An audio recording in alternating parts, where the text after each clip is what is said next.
အားလုံးပဲမင်္ဂလာညနေခင်းမှာအခုမြင်တွေ့ရတဲ့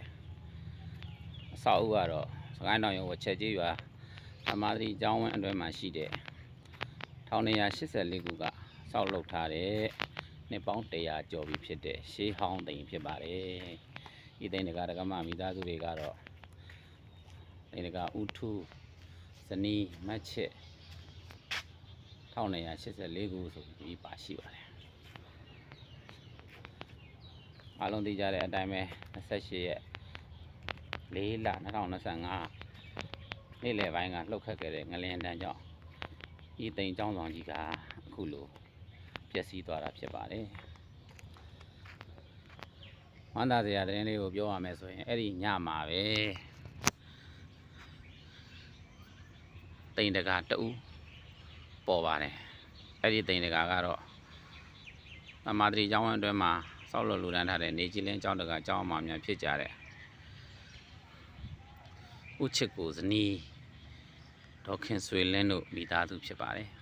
။မူလသိမ်တကာမျိုးဆက်တွေကဆက်လက်၍တာဝန်မယူနိုင်ဘူးဆိုရင်ဒီပြီးတော့တာဝန်ယူပြီးတော့မှဆောက်လုပ်လှူဒန်းခြင်းပါတယ်ဗျာဆိုပြီးတော့အတိပေးလျှောက်ထားလာတာဖြစ်ပါတယ်။ဒါကြောင့်မလို့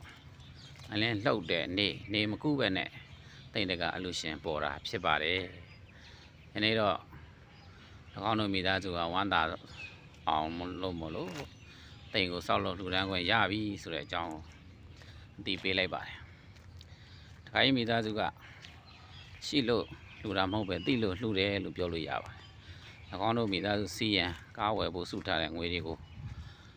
သိမ်ဆောက်ဖို့အတွက်လှူခြင်းပါတယ်ဆိုပြီးတော့အသိပေးလာတာဖြစ်ပါတယ်။ခေါမကသနာအဖြစ်လဲမမောတဲ့မိသားစုမဟုတ်အလူတန်းပတ်မှာရရောတဲ့မိသားစုတွေဖြစ်တယ်လို့ဦးဇင်းအနေနဲ့မှတ်တမ်းတင်ကြပါတယ်။ဘာလို့လဲဆိုတော့သမာဓိကျောင်းတွင်းမှာဆောက်ထားတဲ့နေကြီးလင်းကျောင်းဆောင်ကိုလည်းငွေရှိလို့ဆောက်တာမဟုတ်ပါပဲ။ဆောက်ရင်းနဲ့မှပြီးစီးသွားအောင်စူးစမ်းအားထုတ်ကြတဲ့မိသားစုဖြစ်ပါတယ်။ခုလည်းပဲရှေးအောင်နှစ်ပေါင်း100ကျော်ရှိပြီတဲ့သိမ်ကြီးကိုတစ်တပံပြန်လဲဒီဆောက်မှုတို့ယူသွားမှာဖြစ်ပါတယ်။သမာဓိနဲ့ဆက်တဲ့ပုဂ္ဂိုလ်များအားလုံးဝမ်းသာအောင်တင်ပေးရခြင်းဖြစ်ပါတယ်။